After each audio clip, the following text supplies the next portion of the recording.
넘어질 때 짚었던 손목 통증 오래 간다면 손목 골절일 수 있습니다.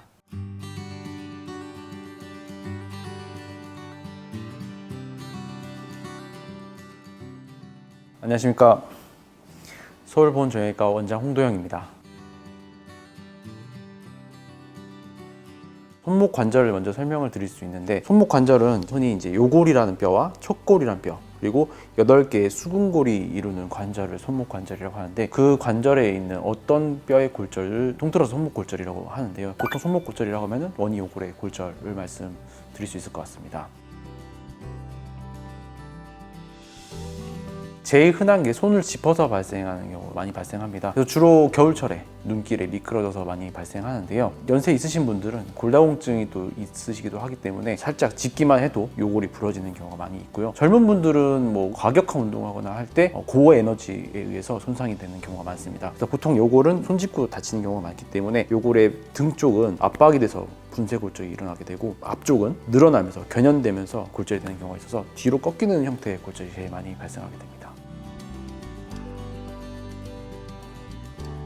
말씀드렸듯이 손목 골절은 굉장히 흔하거든요. 연세 있으신 분들이 골절이 있다 하면 한 10%에서 20% 사이가 거의 손목 골절로 말씀드릴 수 있을 정도로 많습니다. 임상적으로 저희가 이제 진료실에 들어올 때부터 손이 조금 꺾여 있거나 손을 잡고 들어오시거나 하면 일단 이건 골절이겠구나 일단 생각을 하게 되는데요. 먼저 임상적으로 부어 있고 손가락 움직이기 힘들거나 빨갛게 염증 반응까지 있을 수 있고요. 저희가 이제 가장 정확한 검사는 엑스레이입니다. 엑스레이로 찍어 보는데, 물론 이제 아주 실금이라고 해서 이제 확 어긋나지 않은, 전이가 되지 않은 골절의 경우에서는 엑스레이까지 찍어봐야지 알 수 있는 경우도 있습니다. 그래서 봐서 이제 전이 여부를 확인하고 다친 경위나 형태들을 보고 골절 여부를 진단할 수 있게 됩니다. 증상으로는 제일 흔한 거로는 통증이겠고요. 손가락이 안 움직여진다, 손목이 안 구부러진다, 붓는다, 이런 증상들이 있을 수 있겠습니다.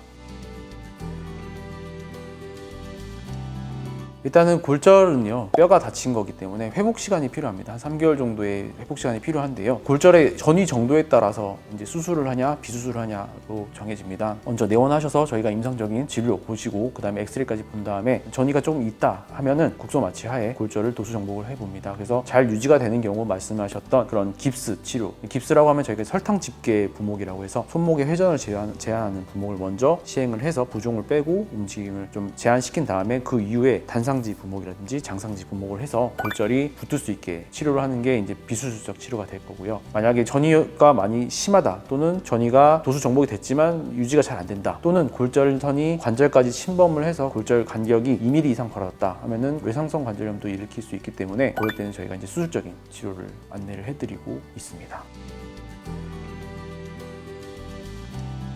일단 손목 골절 후에 합병증은 좀 다양한데요. 흔한 위주로 말씀을 드리면, 물론 이제 골절 이후에 손목 부종 가라앉지 않는다는 분들이 많이 있으십니다. 그래서 부종이 빠지는데 심하면 6개월에서 1년 정도까지도 걸릴 정도로 부종이 있을 수도 있고, 그리고 이제 손목 골절 양상에 따라 다른데요. 엄지손가락을 위로 드는 이제 신전건이 골절 부위에 걸리거나 했을 때 파열이 되는 경우도 있습니다. 그래서 엄지손가락이 안 들립니다 하는 경우들이 있는데, 그런 것도 지연성으로 파열이 발생하실 수도 있고요. 은근히 많이 오는 증상 중에 어깨가 아프다는 분들이 계십니다. 이게 장기간 동안 고정을 하고 계시다 보니 어깨를 안 쓰다 보니 어깨가 아프다. 그래서 오십견 체크하다 보면 오십견 증상도 같이 유발되는 경우도 있는데요. 그런 것도 같이 치료를 하시면 나아질 수 있는 질환이 될 것 같습니다. 감사합니다. 서울보훈정형외과 원장 홍도영이었습니다.